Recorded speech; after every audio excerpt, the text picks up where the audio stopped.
Yep, we are.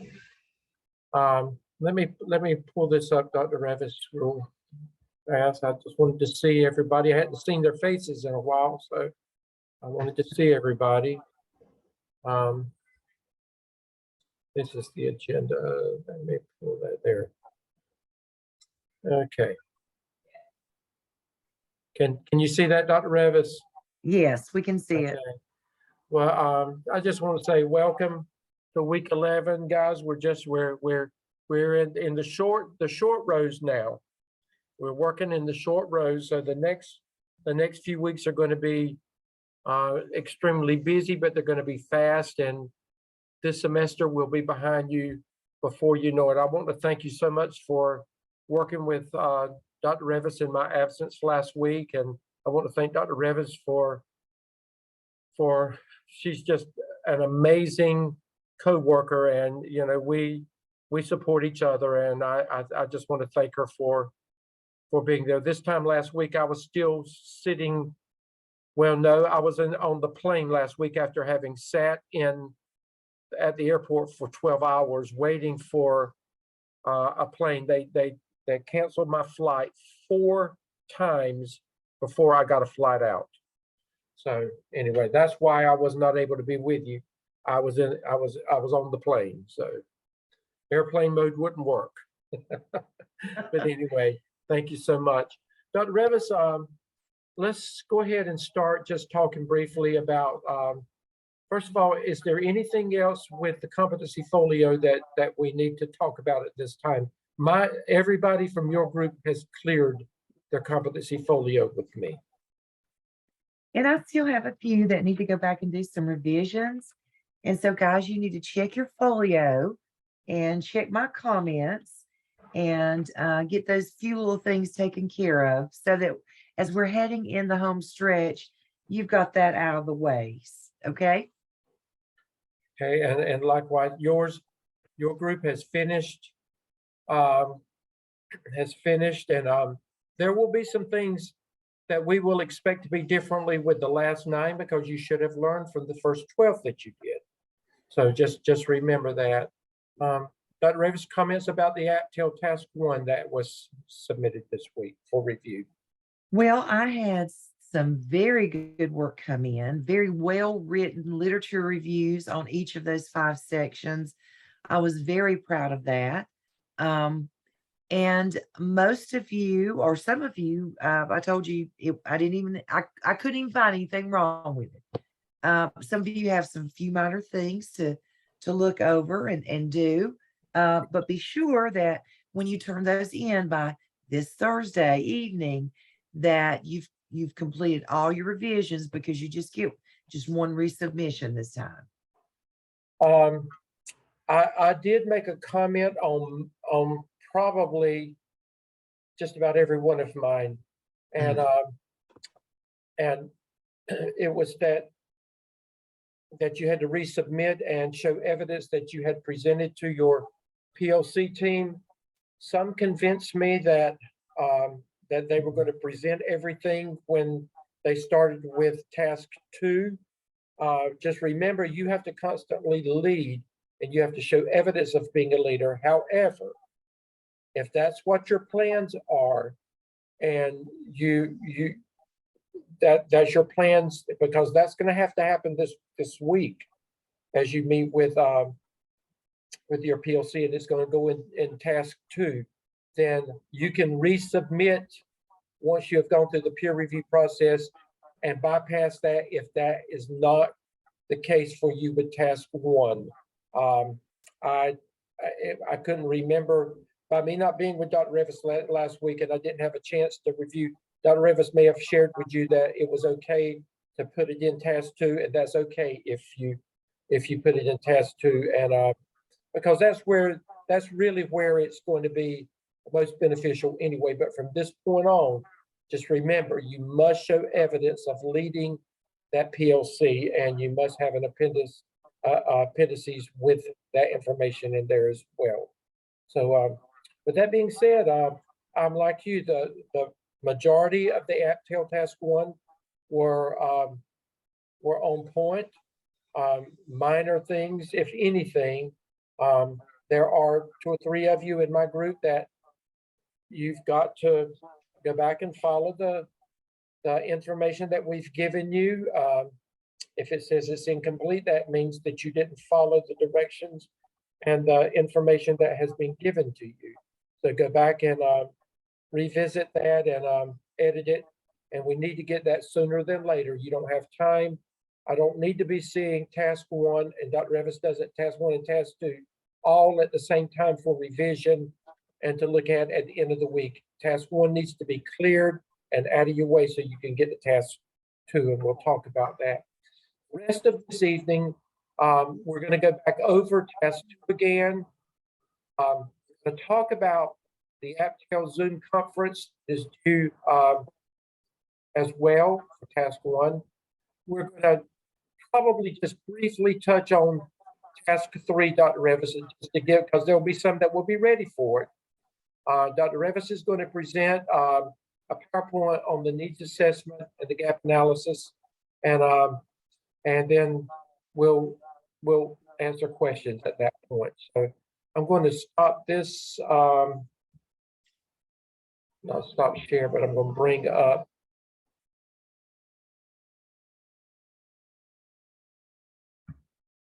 Okay, let's bring up the template first. I want to remind remember that if you see anything in yellow, before you submit it to us, take the yellow out. Still get a little bit of that, Dr. Revis. So just make Yeah, sure I did too. Take the yellow out. Remember, the yellow is there. You write something and you take the yellow out. The highlighting must be out. As a reminder, remember in task 1, in these areas, remember you were doing a literature review. This is what the research says based on the best practices in each of those areas. And in prompt 2, you had to create, or you had to show us a checklist that you were going to use when you did your walkthroughs that would let you know what teacher leadership looked like inside the classroom. And we gave you examples of what you could use, but we said that you needed to put that in a checklist format, with some type of rubric out to the side. And then remember that we also said that you were required to a survey that would go out and it would just feel the pulse of the teachers, based on what their perception was of what teacher leadership looks like outside the classroom. And again, we gave you information that you could use as well. So make sure that you are using the information that we've given you and put it in the right format. But again, just a reminder again, task 1 was the research. What does the research say, the best practices? And then I'm sure Dr. Revis presented this to you last week. When you get to prompt 1 of task 2, look at, you've got those same areas again, the same headings again. But guess what you're going to do this time? This is what you're doing this week. If you haven't already started, you're going to take each of those 5 areas, and as you are doing your walkthroughs, as you are doing your interviews with teachers, as you're working with interviewing your administration, you are actually, and you're with your PLC in each of these areas, you're going to take that same topic and you're going to say, what does it look like in my school? The research says for building efficacy and empowerment among staff, the research says that's what you did in task 1. But when you get to task 2, when it comes to building efficacy and empowerment among staff, what does it actually look like in your school? Dr. Revis, any comments on that? Well, I've already got 3 or 4 people who've already submitted their task to and did a real good job. Mhm. Just remember that at the beginning of each section, you want to summarize what the research says. And then you talk about your data, what you're seeing either from the walkthrough or your survey. And then you're going to identify the gap. So you'll identify gaps as you go through each section. I think that's the best way to do it. Right. And that way it helps the evaluator kind of see the flow. You know, here's what the research says, here's what my data sets revealed, and here are the gaps. And again, you're not copying and pasting all that what the research says. Again, you're just reflecting on the research, reflecting, and like Dr. Revis says, it's good to start with, according to the research, blah blah blah blah blah about building efficacy and power, and you may refer back to just what Bandura says about building efficacy, and then, but what I have found in the study of the name of your school, whatever. These are the practices here. And again, what Dr. Revis said, you're trying to determine what is the gap. You're analyzing the gap because you've got to fill in the gap, and that's going to be the purpose of task 3 when we get there. Is you're going to actually you're identifying the gaps in task 2, and then you're going to write about those gaps and put a plan in place to try to narrow the gaps or close the gaps when you get there.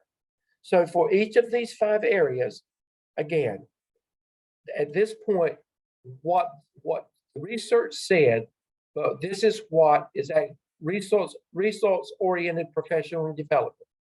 What does it look like in your school? And if it's not good, say it's not good, and why. If there's a weakness there, then we've got to determine there's a weakness there so we can propose to do something about it. And you're going to do it for each of those 5 areas. Dr. Revis, would you like to pick up on what they've got to do with task 2 now that they've had their survey approved and their walkthrough instrument approved? Okay, so hopefully as soon as you got your walkthrough and your survey instrument approved, hopefully you have distributed your survey and with your principal's permission, and you have started collecting that data, and you're going to provide an analysis of that data in prompt 2. You're going to graphically speak to the data by question or by area of best practice. So you might do that in the form of a summary chart, or it could be a pie chart, depending on your survey and your walkthrough. Your walkthroughs probably are just going to be a summary chart, I would think. But you do that in prompt 2. Prompt 1, you're identifying the gaps, just like in reviewing the research, identifying your gaps. And then in prompt 2 is where you're graphically representing your data sets. Now, don't just throw a summary chart up there and call it quits. You've got to put some narrative in there. You've got to talk about it. Just throwing a table there or a figure there, evaluator's not going to look at it. First of all, they can't see this figure that he's got up here on the screen. I can't see it. I'm not going to strain my old eyes to see a figure this small. So make it very readable for your evaluator and put some explanation with it. Like here, Dr. Revis, look what they've said there. Yeah, there's a gap between the research and what is currently happening. And they go on to talk about the gaps. Now, you don't have to get into solutions in task 2. That comes in task 3, but you're identifying the gaps, and you do it narratively in task 1, graphically with some narrative in prompt 2. And remember, in task 2, your job is to remember you're to do a minimum, I would say 3 walkthroughs, Dr. Revis. Yes, at least 3, I At would think. least 3. Now that's not going to give you all the results of what it looks like in your school. You should interview your principal and or assistant principal. What does, whatever they do, they have to do rounds, they have to do walkthroughs, they have to do something to gauge what is happening in that classroom, or they should anyway. Talk to them, again, this is qualitative research where you sit down and you talk with them about it, and you write up, what it looks like. If they've got any type of graphic information that they can provide you with, you could actually put some of that in a chart or pie graph, based on what your principal says, based on what it looks like in the school. And they, if you have an instructional coach that does walkthroughs, talk to your instructional coaches, anybody that works with teachers and assesses what is happening inside that classroom. They are valid people to work with to get this information. At this point, are there questions from anybody about what you've got to do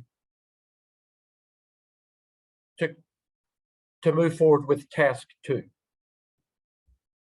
Again, remember, you're looking for, this applies to your school. The research says that this is what's happening in my school, and you're going to talk about the analysis. Jessica? So for my task 2, I kind of have gone backwards. I started on prompt 2, putting in my results so I could kind of see it. Underneath, I broke it down like into 5 separate figures, because I could just hear Dr. Revis saying I can't see these pie charts and bar graphs. But I have a narrative under each figure. Is that okay, or do I need to do one summary? Yes, ma'am. That will work. Okay. That will work, Jessica. As long as we've got an explanation and there's an understanding of what you've got there. Don't just put a chart there and expect us to interpret it without some type of explanation for it. Okay, that will work. Anybody else? Now remember, you've got to share this information with your PLC. We must see evidence that you're leading your PLC, and you can actually, this is an opportunity to do a focus group with your PLC based on what you're having to do here. These 5 areas, you could ask your PLC, guys, what do you see? And you could actually talk about, and analyze what your focus group sees. That could be a component of what you do. The focus group would work well there. Wouldn't you think so, Dr. Revis? I'm sorry. Yes, it would. The main thing is you do want to collaborate on this, right? And show your data, that you collected the data, and show you can talk about the gaps. You've already looked at it, you know what they are, and you can even do a PowerPoint if you wish to. Now, according to our helpful hints, I don't believe they have to do a presentation. No, they don't have to do, not on this. I'm just saying they have to share with their PLC though. They've got to show leadership with the PLC at this point. Because at this point, if you don't show it here, it's almost like you're working independently without having a PLC to lead. And you've got to lead your PLC in this. And they probably will have some good, some good information to share with you. Dr. Revis, I don't want us to go too deep into task 3, but I think they need to see the connection at least. So can we talk about just by the time they get to task 3, the whole purpose of how all of this connects together? Because remember, the task 4 is going to be where you go back and you do those last 9 competencies. Once you get task 3 with, you pretty much are through with the AAPTEL. So Yes, I'll, if you don't mind, I'll go ahead and share my screen. okay, go ahead. Let me stop sharing then. Okay. Go ahead.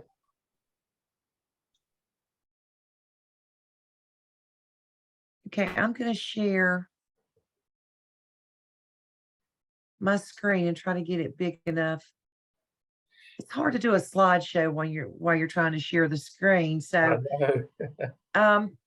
what task 3 is like your culminating activity in the AAPTEL. You remember how in the AAPTEL, it was task 4 where you put together an action plan.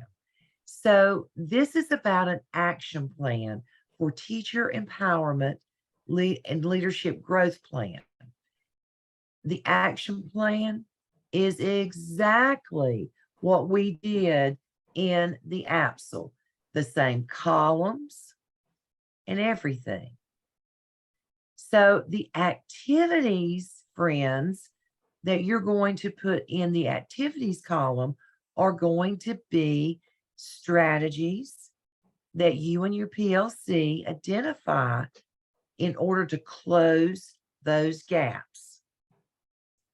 So let's say, for example, that you noted that you had a gap in professional development, that from your survey, you only had 60% of your teachers report that they had any kind of say-so or determination in the professional development.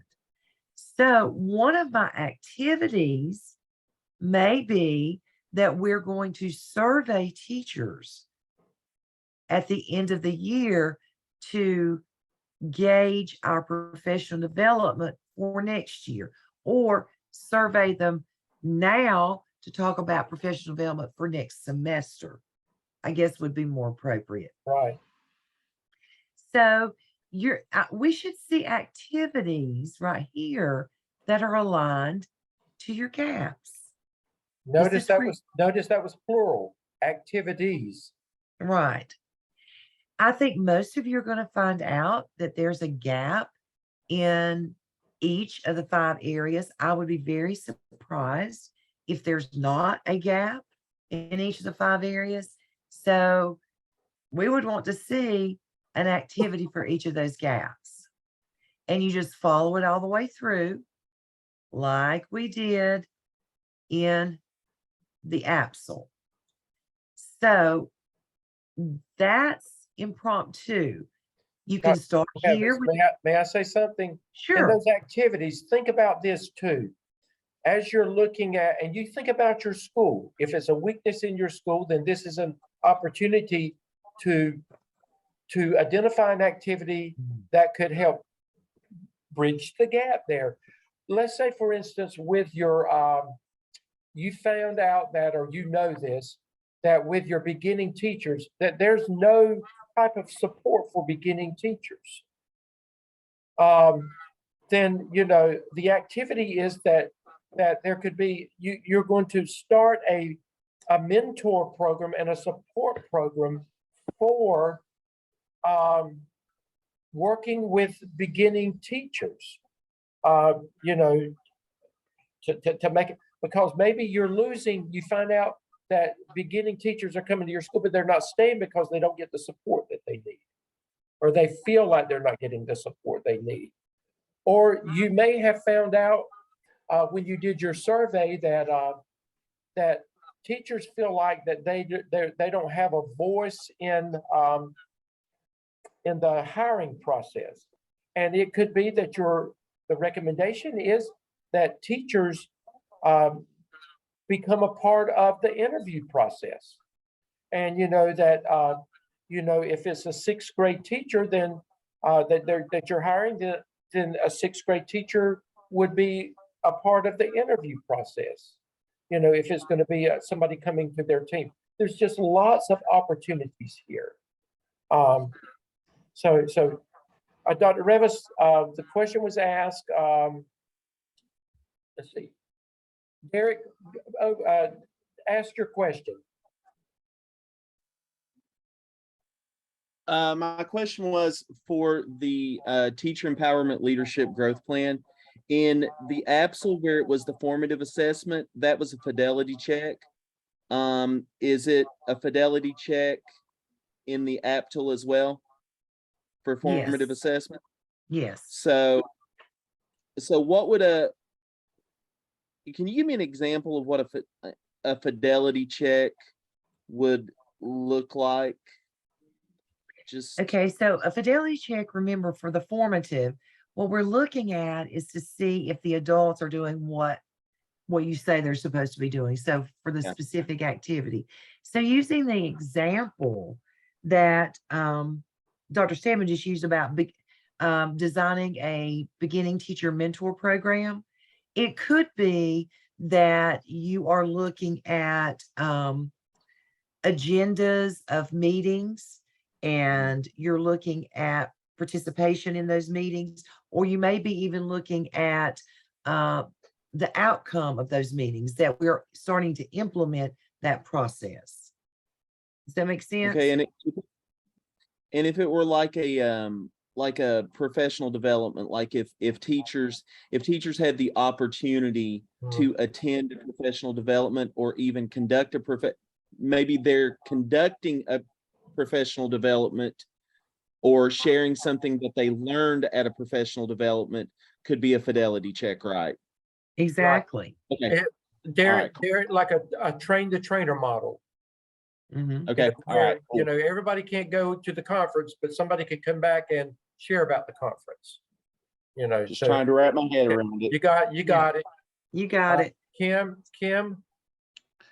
So in that example that Derek just mentioned, the summative assessment for those, for that BT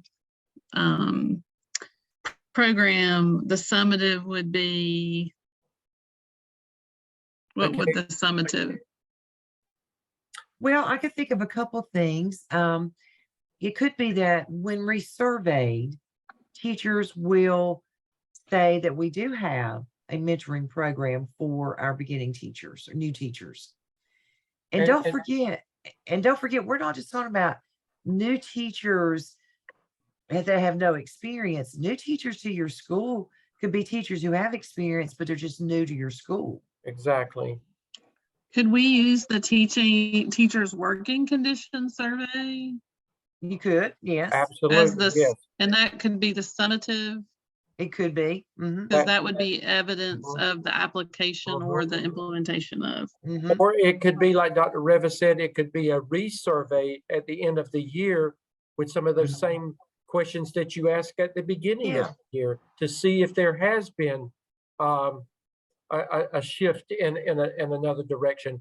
In other words, if there's an efficacy shift, you know, and teachers feeling better about, you know, those kinds of things. There's lots of opportunity to be creative with how you look at the formative and the summative assessments with this. But remember, you're not working with students, you're working with adults in this section. So in the example of professional development, like let's say that like in my walkthroughs that we did today with the principal, she made note that she didn't see any cooperative learning. And so she wanted to kind of bring back some training the district had done. So the formative assessment would be like walkthroughs again to see the adults are doing. And then could the summative be like their formal observations? It could be. Or you could think of formative being, if one of your activities is teachers will attend cooperative learning, professional development, your formative could be a roster of teacher attendance. And your summative could be the walkthroughs that when The you walk results, the yeah, results. Okay, the results, yeah. thank you so much. Okay. Okay. So this. Somebody else for- had their hand raised, Dr. Oh, I'm Revis. sorry. Okay, somebody, who was that other, Kim and somebody else raised their hand at the same, Sarah. Yeah, it was the same question, so I'm good Okay. now. Okay, Thank you. gotcha, okay. Okay. I know Sarah is ready to start task 3, so she is paying very keen attention. Ah, Yes, ma'am. Okay, so this is your culminating activity. This is your graphic organizer. I always suggest you start here first, but there's a lot of narrative work with task 3. And you start out with a vision for a positive school environment. This is research based. Why is it important that schools have a vision for a positive school environment? Then documentation to support identified needs, data collection results, and identified gaps. Remember all the stuff we had to write in the AAPTEL about the different pieces? Here you're kind of narratively talking about your action plan. You're going to talk about those indicators of success. You're going to name and talk about short-term and long-term goals and objectives. Don't say in these sections, as you can see from my graphic organizer, we have identified short-term and long-term goals. No, you talk about them. You discuss them. Why did you set such and thus as a long-term goal, or this is a short-term goal? So you don't just refer to your action plan. This is narrative form.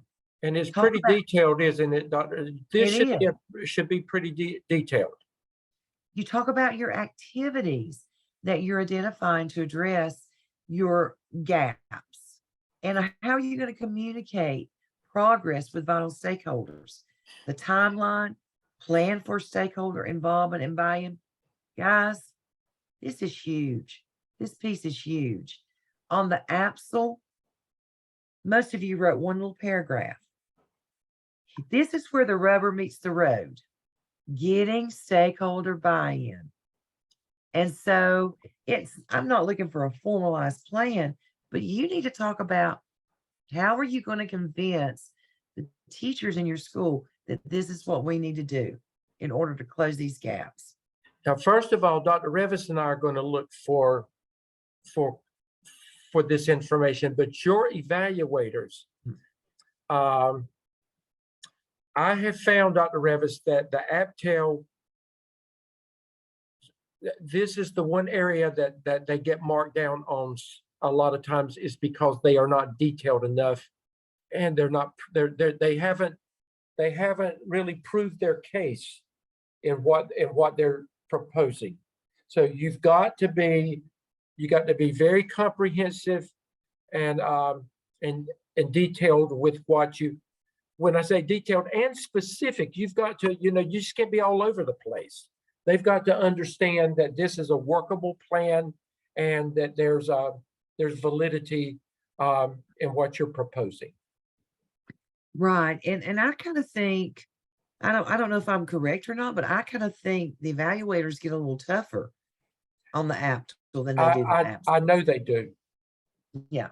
So, I know they do. just make sure your narrative, yes, you're writing from your graphic organizer, but make sure your narrative is comprehensive, detailed, and specific. And some of these same topics we used in the AAPTEL. If you're unsure, go back and look. And so at that point, after you finish this, make sure you share with school administration and to your school improvement team. Now, it may be difficult to get to your school improvement team, but you at least need to share this plan with the school administration. You must, and your PLC. and your PLC, right. You must include a presentation. You can do the slides, the screenshots. But again, guys, if you put 10 screenshots on one page, nobody can read that. So you need to make sure that in your presentation that you talk about best practices. You are looking at a visual checklist you have identified or show your gap analysis, and you talk about your growth plan. And as always, boy, using that template and the helpful hints document is so important. So Dr. task, Evans, go ahead. I'm sorry. well, just in summary, task 3, you've got an analytical narrative, a lot of narrative work, your growth plan, and then your presentation. Your evaluators will look at all 3 pieces. And we will take that, we will go back over this again next week, but there's some of you that were ready to move, like Sarah, to move on to that one. We didn't want to hold you back. So Dr. Revis, if you would, Sarah, you got a question? Yes, Go sir, ahead. just real quick. Is Okay. the presentation an appendix? Or does it need to be included in the actual paper? I would put it, you put it in your appendix. You can. Yeah, in your appendix. Dr. Revis, while you've got control, go ahead and pull your PowerPoint up for the Gap analysis. gap analysis, because it all plays into what we're talking about right now. Well, actually, this is Dr. Stone's, and you know, I'm just going to show a couple graphics, okay? I like this one because it talks about you've got to pay attention to your gap, because what happens if you don't? Boom, you fail. So we can have all the best ideas, but we've got to pay attention to the gap. I love this graphic. The current state, this is what you're doing in task 2, right? This is what you're doing in task 3. Excuse me, 2. You're doing a gap analysis, and this is task 3. Where do we want to go, and how do we get there? And one more. My current state, my gap, my action plan will get me to my desired state. Okay? That's good. That's good. Thank you, Dr. That's- Revis. Yeah, I think that's enough of this one. Okay. Okay, Carl said that Sarah now has the midnight oil. Now he's got to play catch up. Yeah, there's a lot of writing in task 3. I'm telling you. I want to stop share, Dr. Stead. Okay. Okay. Then let me pull this back up. Let me find my stuff. Okay. Let me go back to the agenda. Okay, we've talked about, okay, Dr. Revis, let's talk about what the Zoom team has got to do this week, the review of the AAPTEL's the Zoom conference. Remember with the AAPTEL that after you completed task 2, that you got together with your Zoom team and you talked about, you know, lessons learned, what you have learned about the AAPTEL process up to that point. And we even said you could talk about, you know, task 3 and 4 and 5 if you wanted to, anything that you wanted to do about the development of the AAPTEL. Well, we're doing the same thing again, but we're doing it after you have completed task 1, which you're through with that now. But we said AAPTEL task 1, but what we want you to do is actually everything that Dr. Revis and I have talked to you about last week and this week. We want you to internalize all of that, and we want you to talk about it to each other. And I'll pick on Sarah. Sarah is already ahead of the game. So when Sarah meets with her PLC, with her Zoom team, Sarah will have some things to share because she's already out there. So Sarah, you will be a valuable resource with your team to talk about some lessons learned and some things that you've already figured out. So help each other out, ask questions, talk about the whole AAPTEL process, you know, so in this. And so again, we're going to be looking for the scholarly discussions. We're going that you're staying on task. Somebody's got to be in charge.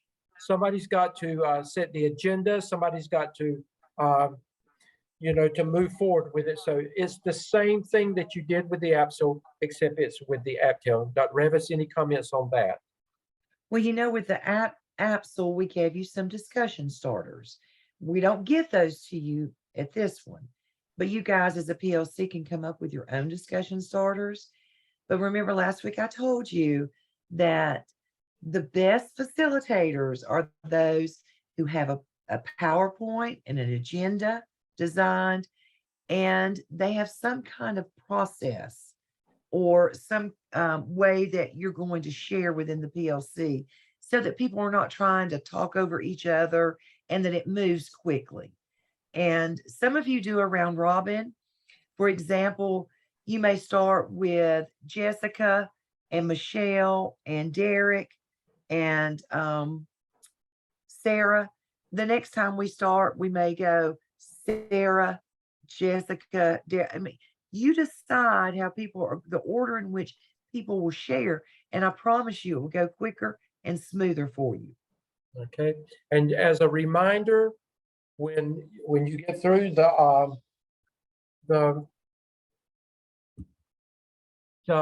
person in charge of setting up the Zoom team, they'll process the video, send out the link, and all of you will send the same link for grade. You go to the AAPTEL completed peer review Dropbox, and you scroll down all the way to the bottom, and this is where you will put your work. Okay. Talking about peer reviews. Now remember, Dr. Revis and I told you we were cutting the apron strings this time, and that we would not just keep going over the same thing over and over and over again.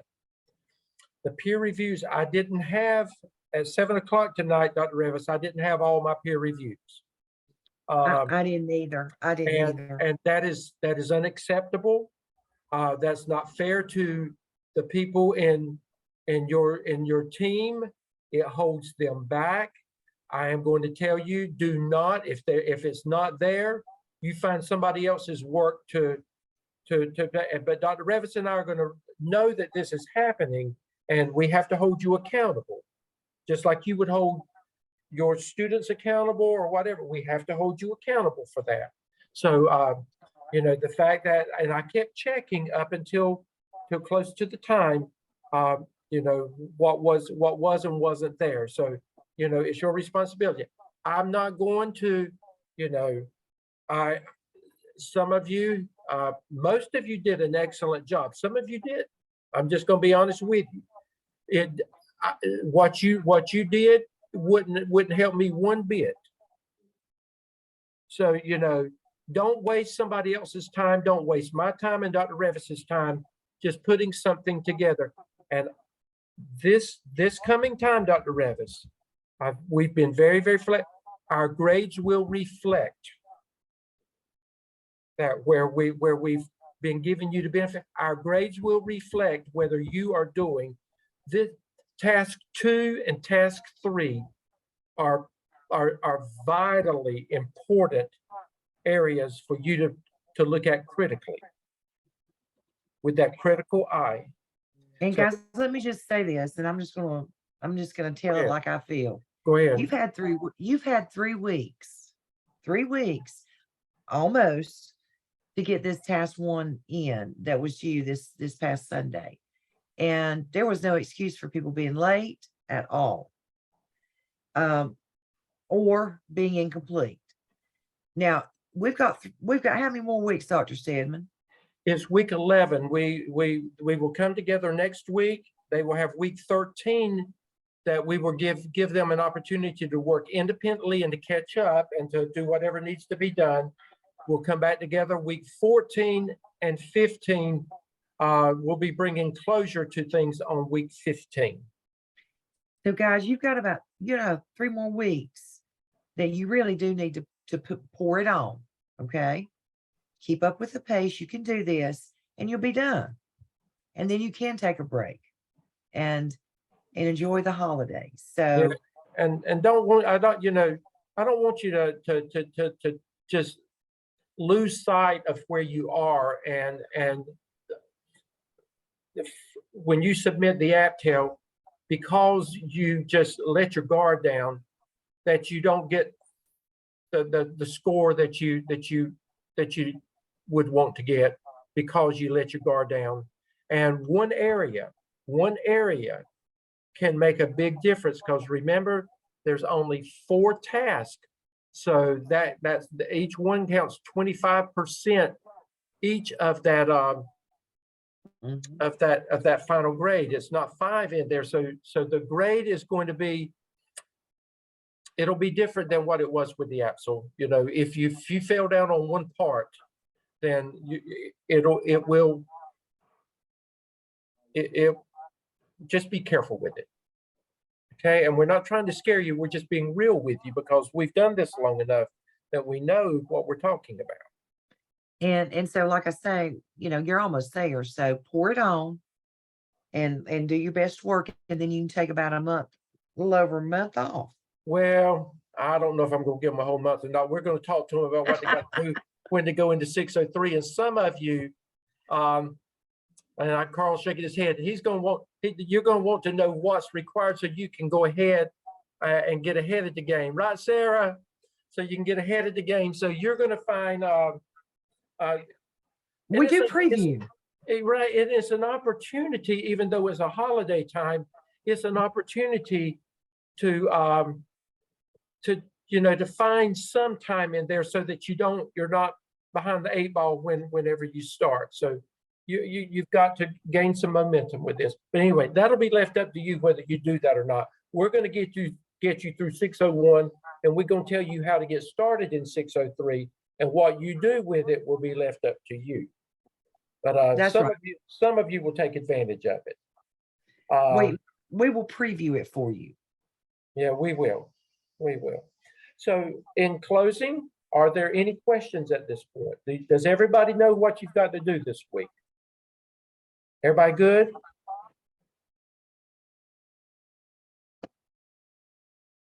Okay. Okay, guys. Have a Do good we rest meet? Do of we your meet week. Thursday? Do we meet Thursday? No, we don't, Terrence. No more Thursdays. Okay. No more. Now, that doesn't mean that you and your team cannot meet on Thursday. I would advise you, that's a good time that, all of you Do the are Zoom. using to do your Zooms on Thursday. I would suggest that you use that time, on Thursday to do that. Okay. Okay. Everybody What's due on Sunday? go What's ahead. due on Sunday? Okay. What's due on Sunday? Okay. Somebody tell Sandra what's due on Sunday. I want to see if anybody's paying attention. Somebody. I will. Okay, go ahead. All right, we have AAPTEL 2 is due, and we have our Zoom meeting analysis and link. Right. And one more thing. Oh, and by Thursday, you're supposed to have task 1 resubmitted. Right. And then you have- Resubmitted for review and a Fine. final grade. Yes. Mhm. And Final then grade has to be in by and Sunday. task 2 will be for our review. Okay. Sarah, we will do a case study too. We'll talk about that next week. Okay. Okay, Kim. Are we doing peer reviews for task 2 that's due by Yes. next Tuesday? Okay, thank Yeah. you. Task 2 and task 3 will have peer reviews. The task 4 will not. Okay, thank you. Okay. Good questions. Anything? Sandra, did that get it? Okay, Sandra was driving. Okay, any other questions? Okay, guys, we will see you next week. If you Bye. owe us some work, get it to us.